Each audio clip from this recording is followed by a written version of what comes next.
Ya, baik sahabat budaya dan Anda masih mendengarkan kami di Pro 4 RRI Makassar. Assalamualaikum warahmatullahi wabarakatuh dan kami akan menghadirkan di ruang dengar Anda sahabat budaya di program acara Mozaik Budaya bersama ini dari guru SMA 23 ya. Oke, guru seni budaya SMA Negeri 23 Makassar. Ada Bapak Muhammad Aswin Azhar SPD, SPDGR ya. Ya. Nah, Mozaik Budaya pagi ini kami akan membahas tentang karakter building dalam proses pembelajaran seni budaya. Cocok nih Pak Aswin. Iya, Assalamualaikum Pak. Waalaikumsalam. Iya, di mana suaranya ini? Oh, agak dekat sedikit dengan mic. Oh iya. Oke. Ya, Pak Aswin. Ini sebagai guru seni budaya SMA Negeri 23 Makassar. Ini lebih ke mengajar seni budaya apa di sana? Kalau saya basicnya seni rupa. Seni rupa. Iya. Baik. Jadi berarti menggambar ya? Ya, menggambar, Membuat melukis. Iya, grafis. Grafis ya, itu masuk ya, seni rupa ya. Iya. Iya. Oke, sahabat budaya, kita bahas tentang karakter building dalam proses pembelajaran seni budaya. Nah, tentunya sahabat budaya sekarang pembelajaran di sekolah ini tentunya lebih mengedepankan lagi pembelajaran nilai-nilai luhur budaya ya. Iya. Pak Aswin ini apa ini karakter building ini seperti apa ini pembelajaran seni budayanya? Ya, karakter building sih sebenarnya kita sudah tahu bahwa karakter building berarti mengembangkan atau membangun karakter daripada siswa, di mana sekarang pembelajaran itu lebih mengutamakan itu sih sebenarnya, di mana fenomena sekarang itu banyak kejadian yang kita lihat di sosial media di mana terjadi degradasi afektif atau sikap daripada siswa, di mana sekarang itu terjadi beberapa paparan budaya dari luar yang tidak terfilter masuk ke kita dalam dunia pendidikan yang paling kena dampaknya, apalagi kemarin terjadi COVID yang membentuk sebuah pola belajar baru sehingga anak-anak atau siswa kita itu terjadi sebuah masalah sosial yang mungkin dari dunia pendidikan harus cermat menghadapi itu, di mana pengembangan karakter ini melibatkan nilai-nilai sikap dan kepribadian siswa melalui kegiatan pembelajaran seni budaya yang saya ajarkan, kemudian yang meliputi apresiasi dan cara berekspresi seni yang tepat yang akan diterima secara etika dan nilai etis yang sesuai dengan tempatnya, seperti itu. Kemudian nanti kita juga akan melibatkan pengalaman hidup daripada siswa, sehingga akan terjadi interaksi sosial dan introspeksi diri dari siswa. Singkatnya, karakter building ini merupakan proses pembentukan karakter atau watak dari siswa agar menjadi lebih baik, seperti itu. Oke, lebih mengenal seni budaya juga ya, Iya. karakter buildingnya. Nah, kemudian untuk pembelajaran seni yang membentuk karakter siswa ini ada contohnya mungkin Pak? Dari pembelajaran seni yang paling sederhana dari dulu sampai sekarang itu adalah meniru sebenarnya. Jadi sebenarnya kalau kita kaji jauh ke belakang dari usia balita, SD, usia TK, PAUD begitu. Jadi anak-anak itu merupakan sosok yang peniru paling ulung. Apa yang dilihat dia kerjakan, apa yang dia dengar itu yang dia ucapkan. Sehingga dalam konteks pembelajaran secara masif dan pasti bahwa siswa itu kita berikan contoh dan dia ikuti seperti itu. Saya ingat dulu itu waktu ke sekolah, Ya. ada gambar toh, Iya. baru kita kasih kertas putih itu di atasnya jadi ciplak gitu. Nah, dalam seni itu namanya cetak stensil. Biasa siswa juga saya kasih tahu. Kalau kita sudah masuk ke materi grafis, kalian pernah tidak waktu SD? Apa itu Pak? kayak ambil koin, Iya. letakkan di meja, ambil kertas, ambil pensil, digosok. Iya. Wih, sering ke Pak Guru. Iya, Jadi iya, iya. manaku itu dulu tidak ada kan, teman-teman di sekolah itu di kelas pasti melakukan itu lah. Kalian tahu itu seni apa itu? Tidak tahu. Itu namanya seni stensil namanya. Oh, jadi Gitu seni ya. stensil iya, iya. Tapi berarti tidak kan dulu itu kalau maciplak begitu Iya. hasilnya bagus tuh agak malu-malu Ki, bukan gambar tak sendiri begitu. Tapi Jadi sekarang sudah ada ya iya, nama seninya. jadi kita melakukan pembelajaran kontekstual namanya. Apa yang dialami siswa itu kita jadikan sebagai pemicu persepsi untuk siswa merasa antusias. Oh, ternyata hal-hal seperti ini ternyata ada ilmunya ya. Iya. Oke, berarti ada ilmunya ternyata Iya. jadi tidak menciplak jadi saja. Iya. Kan dulu itu malu-malu kita dan saya ciplak gitu. Baik tidak ya sama-sama hampir sama padahal sekarang sudah ada namanya seni stensil ya. Iya. Iya, oke. Iya. Dan lucunya itu mulai dari Sabang sampai Merauke itu kalau siswa menggambar, kalau kita kasih gambar bebas pastinya itu akan menggambar dua gunung, awan, matahari, jalan di tengah berbentuk segitiga, kemudian ada sawahnya, ada rumahnya, pasti seperti itu. Nasional sekali. Iya, Jadi biar juga kayak saya itu itu kan template jiku sekali. gambar. Kenapa bisa seperti itu? Nanti kita kasih alasannya ke siswa kenapa gambar ini berlaku dari dulu sampai sekarang, dari timur ke barat Indonesia. Pokoknya seperti itu. Semua. Jadi kita kasih pengertian bahwa gambar pemandangan itu seperti ini. Makanya orang akan tiru dari dulu sampai sekarang itu muncul. Iya, kenapa itu gambar yang dua gunung semua itu sampai sekarang itu masih ada masih dipertahankan. Padahal sudah dari era dulu sekarang digital mi. Iya, gimana itu? Mungkin ada penelitiannya dulu guru-guru. Iya, mungkin secara visual bentuk itu ada sebenarnya ada. Secara tampak real nyata di sebuah daerah itu ada.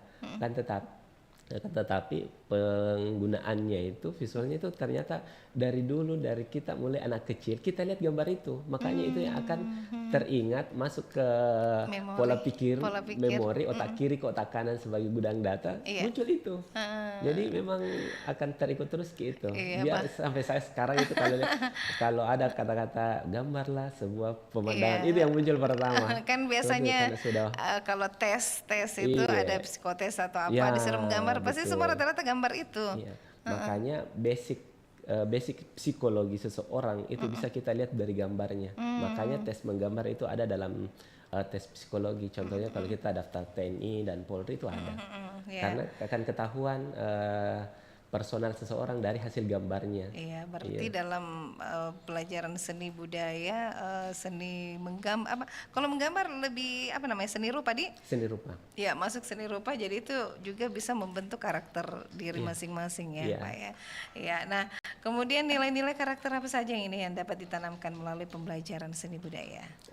Yang pertama sih mengembangkan prinsip moral dan etika, di mana kita dalam menyentuh bidang seni siswa, kemudian kita lebih jauh lagi kita bahas tentang etika dan etis itu, yang mana itu etika, yang mana itu etis, kita jelaskan kepada siswa. Kalau etika itu lebih condong kepada nilai-nilai yang ada yang akan kita terapkan dalam bentuk perbuatan, perkataan, sedangkan etis itu diterimanya sebuah perilaku dalam sebuah sistem masyarakat yang terisi beberapa nilai-nilai sosial, agama dan sebagainya seperti itu. Selanjutnya itu meningkatkan keterampilan sosial daripada siswa. Contohnya adalah ilmu berkomunikasi. Kemudian kita tanamkan kepada siswa bahwa komunikasi itu adalah hal yang penting. Di mana banyak terjadi hoax, berita bohong, kemudian miskomunikasi karena cara berkomunikasi yang salah. Itu yang kita terapkan kepada siswa, karena jenjang SMA yang saya ajar itu sudah sudah waktu-waktu yang rawan juga sih. Sebenarnya dia sudah memasuki tahap remaja akhir dan sudah masuk ke fase dewasa. Awal. Makanya kita bentuk pola pikir daripada siswa itu, karena memang banyak hal yang terjadi dalam karakter siswa itu, dia komunikasi yang kurang bagus. Makanya kita harus bentuk di situ. selanjutnya membentuk kualitas pribadi yang baik. Secara behaviornya juga akan ikut. Kemudian berintegritas tinggi, bertanggung jawab, berempati dengan sosialnya, dan berwawasan luas, di mana kemampuan literasi daripada siswa, kemampuan membaca, menulis kita kembangkan di situ. Yang pasti akan ujung-ujungnya meningkatkan kualitas sumber daya manusia itu sendiri dan membangun masyarakat yang lebih harmonis dan bermutu dan berkualitas. Seperti itu. Jadi memang pembelajaran seni budaya ini itu yang luar biasa, harus membentuk karakter anak masing-masing ya. Apalagi ini mulai kelas yang kita ajar itu dari remaja akhir menuju ke dewasa awal ya. Anunya itu mulanya itu di situ yang membentuk betul karakter. Memang anak zaman sekarang ini ya lebih itu tadi menutup komunikasi dengan bahkan sampai orang tua juga ini. Sebenarnya itu saya punya kecenderungan dulu dan sekarang masih ada sih, tapi tidak terlalu besar. Saya tuh orangnya gagap. Mungkin karena jarang berkomunikasi lancar. Karena mungkin basicnya kakek saya itu dia gagap. Kemudian turun ke cucunya, 2 orang, saya dengan sepupu saya. Yang satu jadi pas pampres, yang satu jadi guru saya itu. Jadi sebenarnya saya review kembali diri saya bahwa saya dulu tuh kena bully, istilah sekarang kena bully. Kemudian saya lebih introvert lah. Kemudian saya mendapat pembelian, kemudian secara pola pikir saya masih belum berkembang. Kemudian rasa gugup itu yang menjadi gagap itu terus berlangsung sampai usia masa kuliah. Kemudian disitulah saya mulai perbaiki. Kemudian ada keinginan berubah saya perbaiki, Kemudian ternyata rezeki saya jadi seorang guru. Jadi pola pikir saya harus saya perbaiki. Bagaimana caranya saya bisa jadi seorang guru? Kalau saya bicara gagap, saya gugup dan akhirnya gagap seperti itu. Jadi yang saya perbaiki adalah pola pikir. Jadi banyak saya cari informasi dari internet, dari teman-teman, dari kawan-kawan, dari kerabat guru dan sebagainya. Saya banyak bertanya, dan alhamdulillah juga saya sekarang itu lagi membina siswa saya yang gagap juga. Jadi saya punya treatment untuk dia. Karena kan sudah mengalami. Baik. 2 orang lagi. Jadi saya kasih treatment. Kalau kamu mendapatkan sesuatu dari teman-teman kamu, kayak ujaran, kayak begitu, umpatan, jangan ditanggapi terlalu serius. Bawa itu ke arah yang positif. Sebagai kamu termotivasi. Kemudian masalah gagap kamu itu cuma kebiasaan kamu. Kalau kamu berpikirnya positif, kemudian kamu tanamkan terus dalam pikiran, kemudian keperasaan, kemudian membentuk jiwa atau karakter kamu, maka kamu itu akan sembuh sendiri nantinya. Intinya kamu terbiasa untuk berbicara, jangan menutup diri. Dan bisa sembuh ya? Bisa.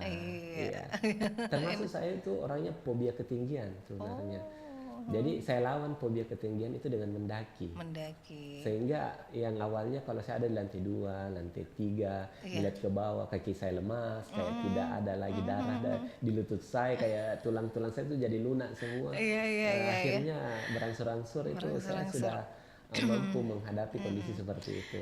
Jadi tidak menutup kemungkinan bahwa yang menjadi seorang guru ini bukan cuma orang yang pandai berbicara di depan di depan orang banyak, dan juga sekolah guru bahkan yang sempat kena bully juga bisa jadi guru ya. Jadi saya jadikan diri saya sebagai motivasi. Referensi untuk mereka bahwa semua orang itu punya kekurangan, punya hambatan, tetapi bukan itu poinnya. Poinnya itu adalah berproses, memperbaiki apa yang kurang kita perbaiki, dan yang sudah ada kita kembangkan. Itu saja kita terus berikan kepada siswa sebagai penyemangat. Kita induksi siswa itu dengan kata-kata yang bagus. Makanya kita bisa membentuk seseorang itu dari namanya kita hipnoterapi kepada siswa itu dengan kata-kata sebenarnya. Jadi lebih ke kalimat yang baik-baik untuk kita berikan kepada orang ya. Oke Pak Aswin, sebentar kita lanjut lagi ya. Kita nikmati dulu yang satu ini.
Kita Indonesia.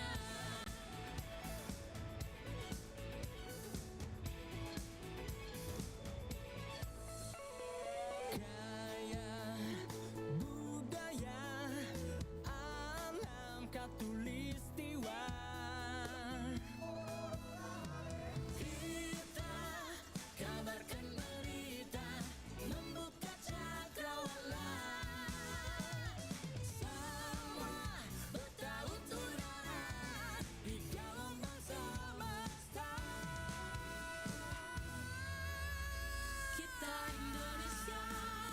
Sesungguhnya langit aspirasi bangsa.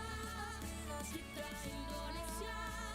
Sesungguhnya kita hadir bagi dunia. Kita Indonesia. Sesungguhnya langit aspirasi bangsa.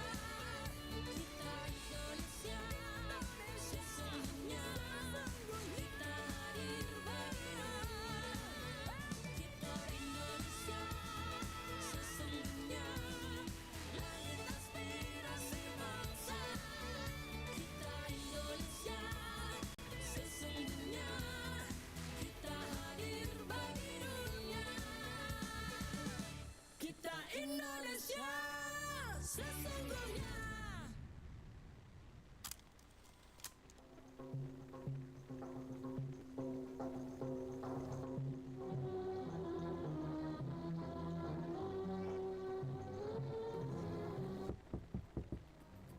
Assalamualaikum.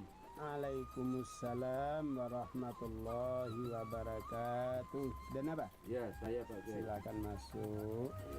Apa cerita dan apa? Penceramah yang pernah saya dengar bahwa wanita itu yang sudah tua rambutnya sudah tidak aurat lagi.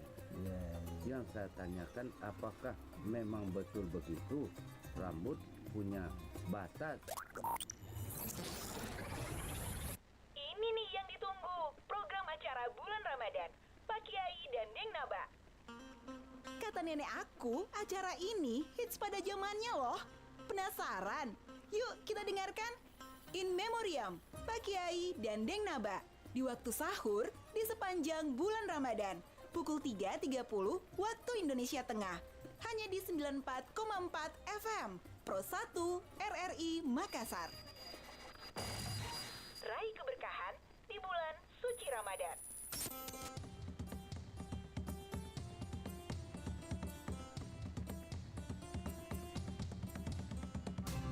Pro 4 Suara Budaya Sulawesi Selatan.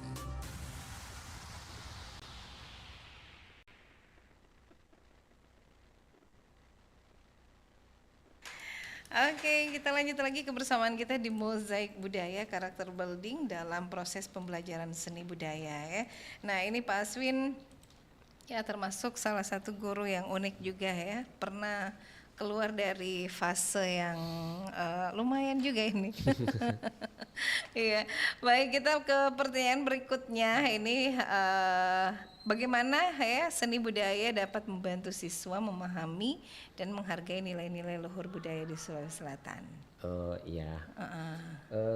Secara umum konteks budaya merupakan komoditi awal dalam memberikan konsep berseni kepada siswa.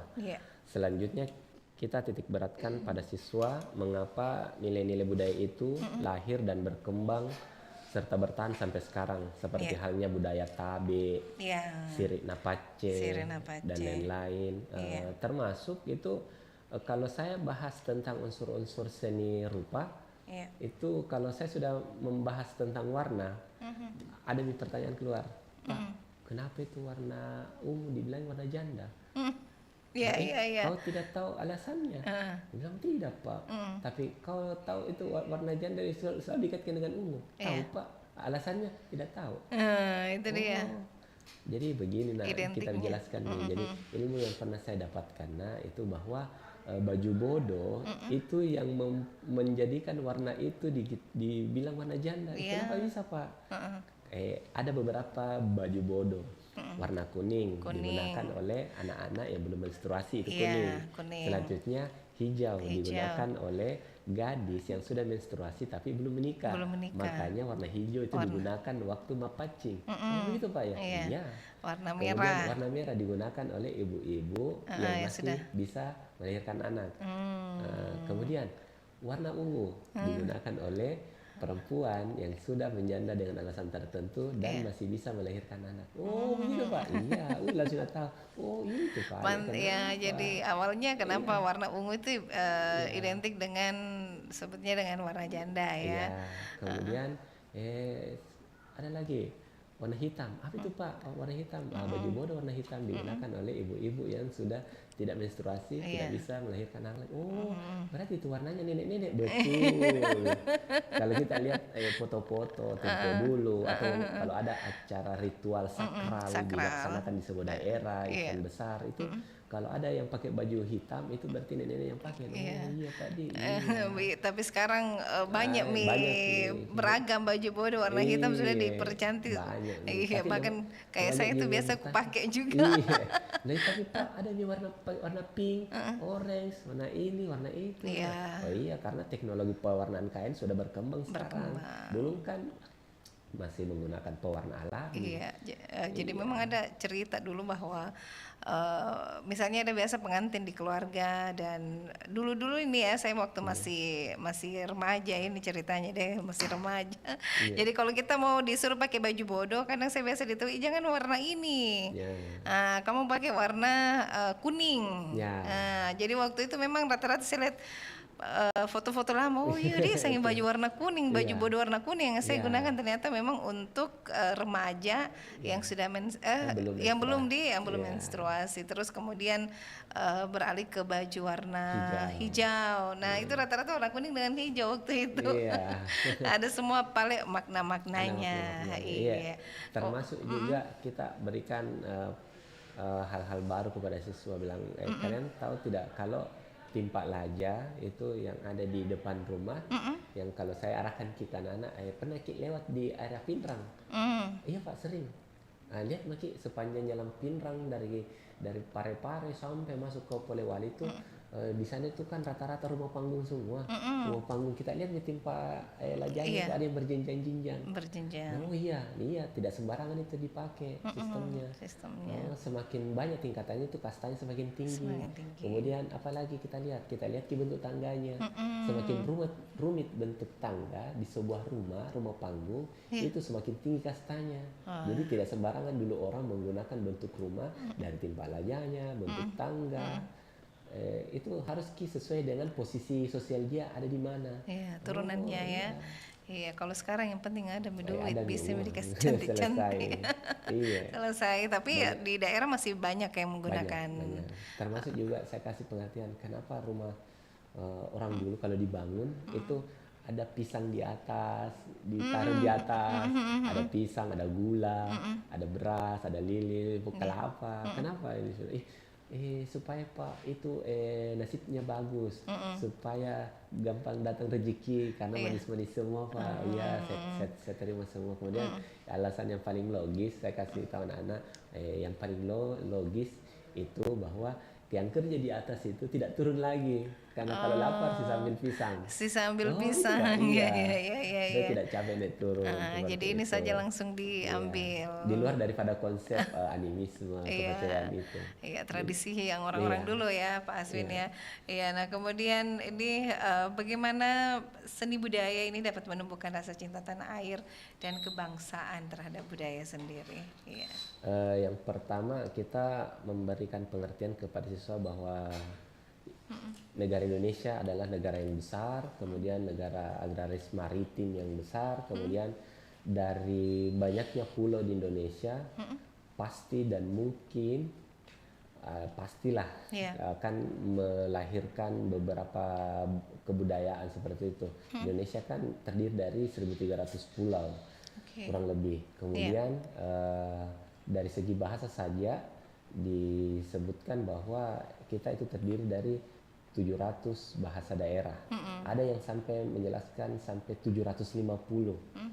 Kemudian di Papua sana saja dikatakan bahwa bahasa daerah di sana itu ada sekitar 250 bahasa daerah. Wah. Setiap suku memiliki bahasanya Bahasa daerah masing-masing. masing-masing. Apalagi saya kan seorang guru yang lahir dari program pemerintah SM3T, sarjana mendidik di daerah terluar terdepan tertinggal yang Yeah. pernah mengabdi mengajar di daerah Papua di Kabupaten Waropen, melihat kehidupan di sana, melihat kondisi alam, melihat kondisi masyarakat, di mana kita lebih mengenal Indonesia lebih luas. Iya. Jadi saya juga memberikan pemandangan kepada siswa, Iya. foto-foto dari wilayah-wilayah ya dari Papua timur ini, ya. iya, supaya anak-anak siswa itu dia lebih mengetahui bahwa oh ternyata di Indonesia itu bukan cuma Makassar saja, Iya. itu saja. Nah, waktu di sana hidup berapa lama, Ki? 1 tahun. 1 tahun. Ya, dari 2013 sampai 2014. Iya. 2012 ke 2013. Iya. Jadi memang agak pas terjun langsung di situ, wah sangat jauh berbeda ya dengan kehidupan Jauh berbeda. yang Iya. dia kan masuk ke daerah tertinggal ya. Iya. Memang bahasanya banyak di situ, ada berbeda-beda. Banyak iya berbeda. Salah satu suku dari siswa saya itu namanya siswa siapa ya? Dia sukunya Otodemo. Dia ada di kilo 30. Kemudian masih masuk ke hutan sejauh 10 kilometer. Iya. Dikatakan bahwa suku itu merupakan suku yang gemar berburu buaya. Sehingga ya adalah kesan-kesan takut sama siswa ini. Ternyata mereka itu sangat ramah, sangat humble, suka menegur Iya. dengan ucapan khas dari Ucapan Papua khas. itu. Siang Bapak Guru. Ya seperti itu. Jadi Siang Bapak mungkin Guru, ada iya. kesan ini dengan mereka dan sampai sekarang masih teringat wajah-wajah mereka sampai sekarang. Iya. Siswa-siswa saya walaupun dengan kekurangan dan keterbatasan yang nyata, yang penting saya saya pikirannya yang penting kamu sekolah, walaupun tidak pakai baju, yang penting ke sekolah. Iya. Kita belajar sama-sama, yang Iya. penting ingin sekolah. Jadi waktu di sana belajar lebih mengajar tentang seni rupa atau Di sana itu saya mengajar beberapa mata pelajaran. Jadi saya mengajar seni budaya, mengajar IPS, pernah jadi guru matematika di SMK. iya. Basic saya kan mengajar SMP, tapi ada SMK yang numpang di sekolah saya ajar di sana. Iya, Jadi aduh banyak pengalaman di sana. 1 tahun ya, tapi lumayan juga pengalamannya. Iya. Oke, Pak Aswin ini kemudian metode pelajaran seni budaya yang efektif ini untuk membangun karakter siswa gimana? Yang pertama itu discovery learning, Iya. di mana siswa itu secara mandiri menemukan beberapa materi dan akan dia kolaborasikan. Iya. Kita cuma memberikan sebuah clue kepada siswa, kemudian siswa itu secara mandiri menemukan beberapa materi, sumber materi yang akan dia kolaborasikan dan akan disampaikan kepada teman-teman yang lain dan sebagainya. Selanjutnya yang paling besar dampaknya di pembelajaran seni budaya untuk menggali dan mengembangkan potensi karakter daripada siswa itu adalah project basic learning, di mana siswa itu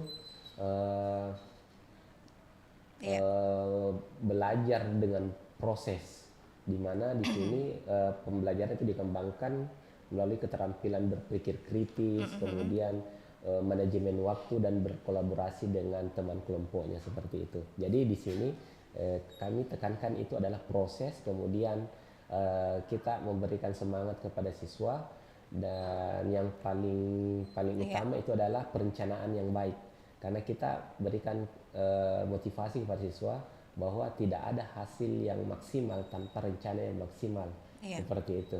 Jadi siswa di sini ditekankan untuk berproses, bekerja sama, berkomunikasi dengan baik, melaporkan atau meliterasikan semua apa yang dia capai secara tahap, secara bertahap.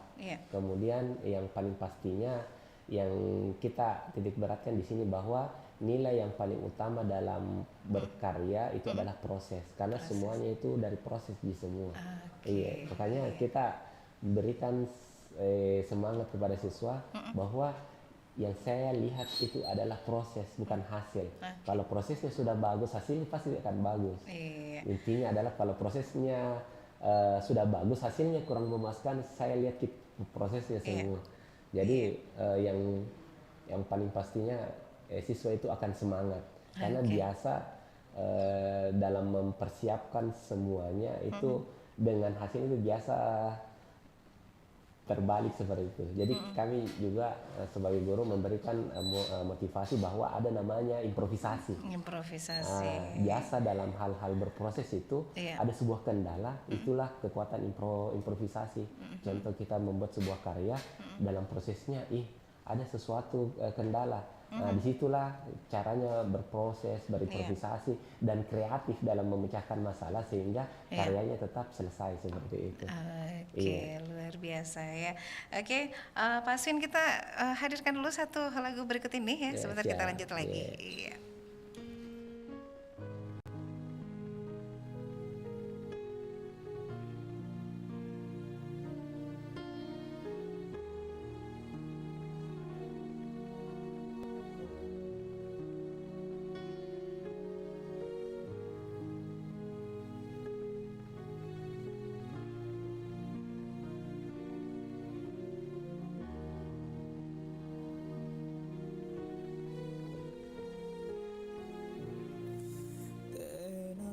Jengmu antu kisirungan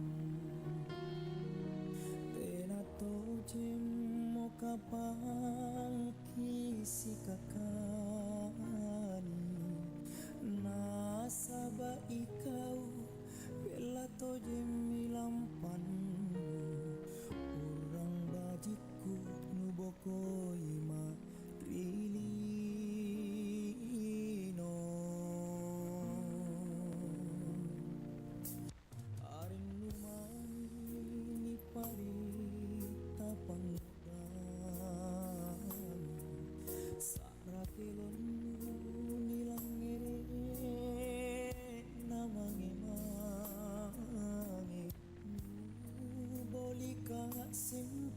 sana pacena nyawaku dan bertena mulaku agam sirungan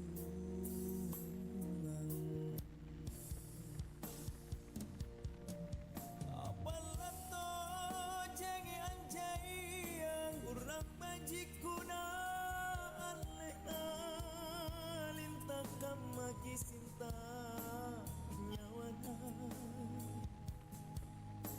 Panah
simpun sana pacenanya aku lari tenamo laku agang sirungang kapan lato jangi anjaian kurang bajikuna aleh alintakam maki sinta nyawana kenapa nakam madudu jamento jemakontu sari batangku jai tahu taka janang bilang kere kabaran sana seng sana pacina nyawaku ikau urang bajiku salama kau salama di lampang. Oke, Sobat Budaya, Anda masih mendengarkan kami di Pro 4 RRI Makassar, program acara Mozaik Budaya. Nah, kemudian Pak Aswin, kita lanjut lagi. Ini bagaimana peran guru ini untuk menanamkan nilai-nilai karakter building ini untuk proses pembelajaran seni budaya? Iya. Ya, pertama-tama kita ke personal gurunya dulu. Jangan langsung ke siswa. Jadi kitanya dulu ya. Yang pertama itu bagaimana guru secara personal memiliki kekuatan personal itu sangat dibutuhkan karena secara lahiriah orang itu sudah punya personal masing-masing. Kalau ya mungkin kita tahu bahwa ada guru tak killer. Dari tatapannya saja itu kita sudah diam. Ada juga guru yang harus banyak bicara baru siswa itu diam. Jadi kekuatan personal dulu. Jadi sebenarnya yang kita kembangkan sebenarnya adalah ilmu komunikasi, di mana komunikasi itu ada dua jenis, ada verbal, ada non verbal, ada komunikasi bunyi dan ada komunikasi sunyi, di mana kekuatannya itu ada di 3 V sebenarnya, visual, vokal dan verbal. Di mana kalau kita visual ya kita harus pandai dalam gestur, mimik harus ceria, bagaimana kita menguasai panggung, bagaimana cara kita berpakaian, itu akan menjadi visual pertama yang akan dilihat oleh siswa sebelum kita berbicara. Jadi kita harus senyum ramah kepada siswa sehingga siswa itu nyaman berkomunikasi dengan kita, sampai-sampai siswa itu akan mengeluarkan seluruh apa yang dia pikirkan, apa yang dia punya, sehingga siswa itu akan terbuka dengan masalah-masalah yang dia punya. Seperti itu. Kemudian bagaimana vokal kita kepada siswa. Vokal itu bisa pertama kita suara full. Kalau kita ingin atensi dari siswa, kita menaikkan suara full, kemudian 3/4 yang normal. Kemudian kalau kita ingin persuasif kepada siswa, mengajak secara individu, kita menurunkan tensi suara itu ke 1/4. Jadi seperti berdoa lah seperti itu. Kemudian verbal itu cara-cara kita menggunakan bahasa ilmiah, bahasa daerah kalau kita mau menguatkan sebuah penjelasan. Kemudian dengan cara kita berkata-kata yang sopan kepada siswa sehingga siswa itu akan nyaman kepada kita, sehingga untuk melahirkan sebuah karakter dari siswa itu pasti akan lebih mudah kalau siswa itu nyaman, terbuka dengan gurunya, seperti itu. Oke, jadi memang harus membentuk gurunya dulu yang terbentuk karakternya ya. Biasa juga itu ada guru baru dilihat dari jauh ketawa maki. Ada juga yang ketawa gitu, lucu gini Bu Guru. Terus ada juga memang yang baru dilihat namanya, Ibu Bunda ini, Bunda Nur yang akan masuk. Kayak perasaan senang kalau beliau yang akan mengajar, bahkan dari ketakutan. Pokoknya ada yang killer ya. Istilahnya baru sepatunya kita dengar melangkah itu kayak domba maki. Tapi memang itu di guru itu ada pembelajaran seperti itu, harus memberikan karakter tersendiri dulu. Ada sih sebenarnya. Kalau kita ada namanya kombel, komunitas belajar, kemudian dari forum dari guru itu sendiri yang sampai keluar daripada sekolah itu sebenarnya saya rasa itu wajib untuk kita pelajari sebenarnya, karena jadi pikiran kita sebenarnya harus kita terpaku bahwa ini anak orang datang ke sini untuk belajar, kemudian kenapa kita sebagai guru tidak memberikan pelayanan pendidikan terbaik untuk anak orang ini. Yang paling sadis kata-kata bahwa anak inilah yang akan meneruskan kehidupan keluarganya, di mana harapan keluarga itu berada di pundak siswa-siswa ini, seperti itu. Nah terus ini di sekolah SMA 23 sendiri sarana untuk pembelajaran ini seni budaya apalagi karakter building apakah terpenuhi atau gimana ya? Secara kualitas sarana dan prasarana kami itu belum memadai karena kami masih meminjam gedung dari L2 Dikti, di mana bangunan tersebut merupakan bangunan yang sudah berusia 35-40 tahun, sehingga ada beberapa kualitas sarana prasarana itu tidak kurang bagus, kurang layak seperti itu. Jadi kami ya harus bertahan dan bersabar untuk menunggu bangunan baru yang akan dibangun nanti. Lahannya sudah terpondasi keliling. Mudah-mudahan tahun ini katanya ada dana sekitar 5 miliar untuk pembangunan tahap awal. Mudah-mudahan insyaallah.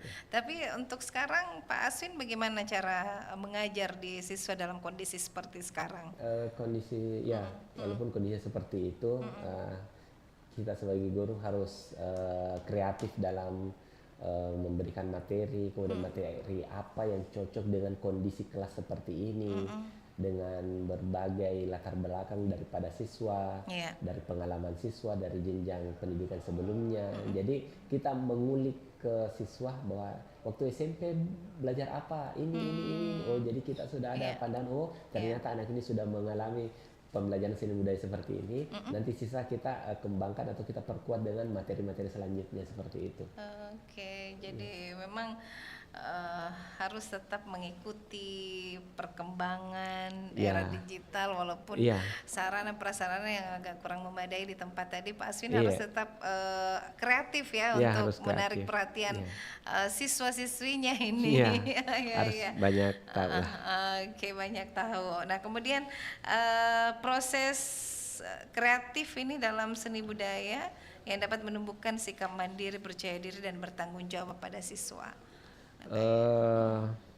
Memberikan materi seni kepada siswa itu secara berjenjang, bertahap, kemudian melihat potensi diri yang ada di dalam diri siswa, kemudian melihat siswa, bagaimana cara siswa itu mampu mengolaborasikan ide-idenya dengan orang lain, dengan siswa lain, kemudian bagaimana kolaborasi itu bisa padu, kemudian nanti pembelajaran selanjutnya akan kita kembangkan lagi seperti itu. Iya, jadi biasanya siswa itu memiliki beberapa macam ide yang berbeda, tapi dengan komunikasi yang baik di antara mereka kita kembangkan, kita satukan, kemudian akan lahir ide-ide baru seperti itu. Nah kemudian ini tantangan terbesar ini dalam era digital ini untuk membentuk karakter building dalam proses pembelajaran seni budaya di siswa-siswa ini Pak Aswin. Ya mungkin ini adalah tantangan yang secara umum semuanya mata pelajaran seperti itu, di mana teknologi komunikasi sekarang ini dalam bentuk gawai itu merupakan sebuah pisau lah seperti itu.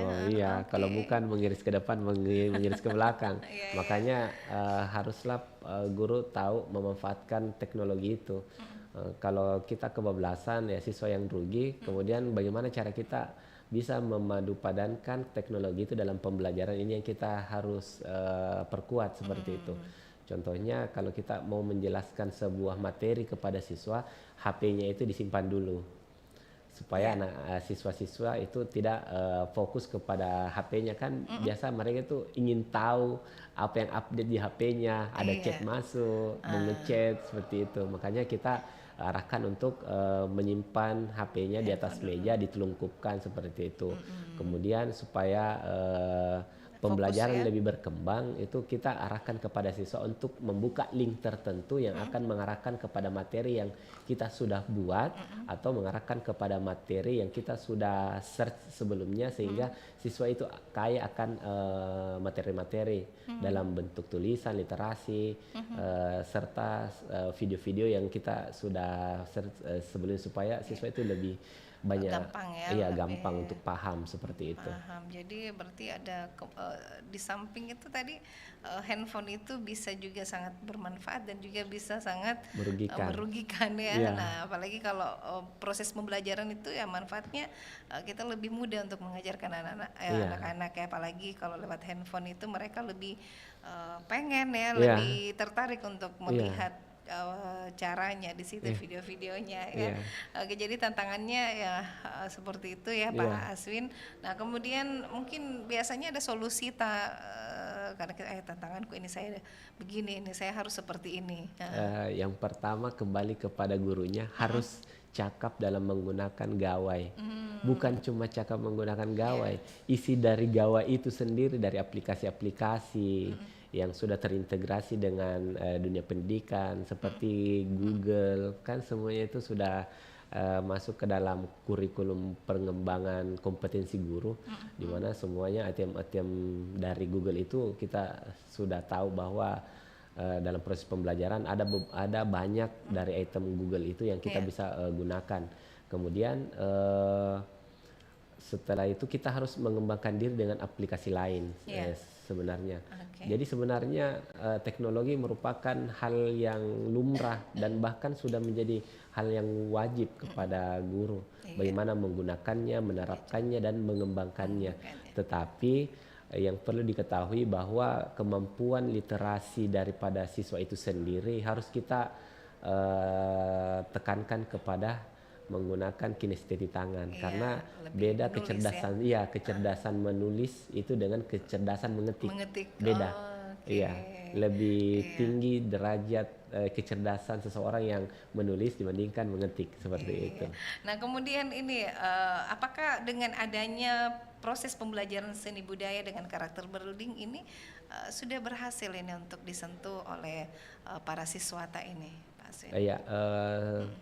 Yang saya lihat sih, kalau kita lihat apakah siswa itu sudah berkembang karakternya atau tidak, kita lihat kesehariannya seperti itu.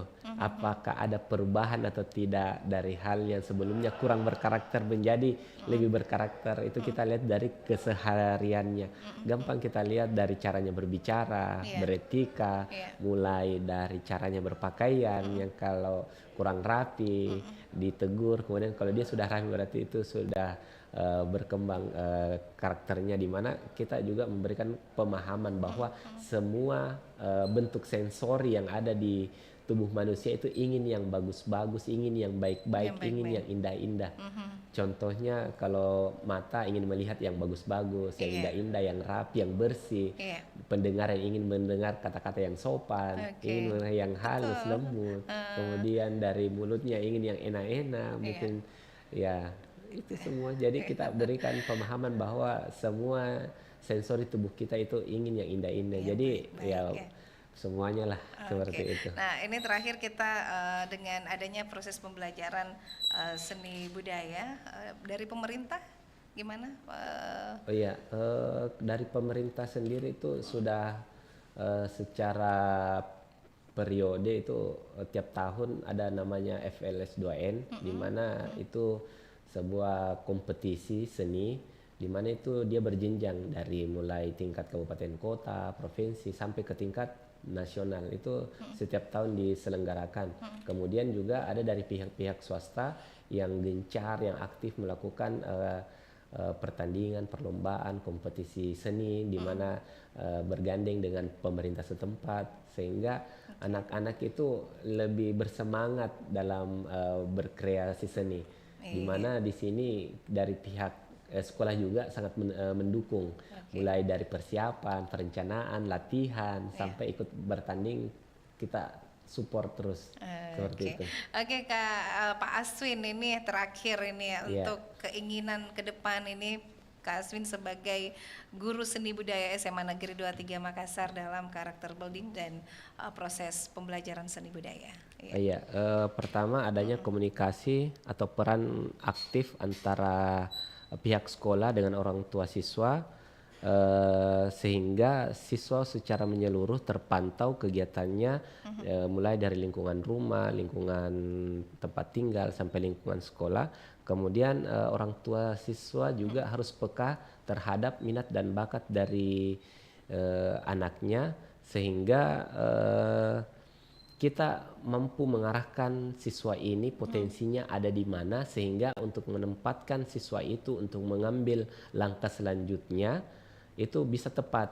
Jadi biasanya ada miskomunikasi antara kemauan siswa dari bakat minatnya dengan kemauan pada orang tuanya, seperti itu. Biasanya ada miss di sini.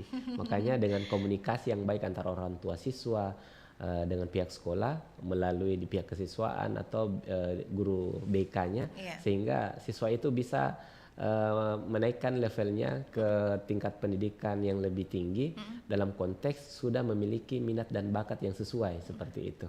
Oke, baik, terima kasih Pak Aswin Ashar SPD GR sebagai guru seni budaya SMA Negeri 23 Makassar, kehadirannya di program acara Mozaik Budaya Perempat RRI Makassar. Terima kasih Pak Aswin, bagi-bagi ilmunya sudah tadi. Sama-sama.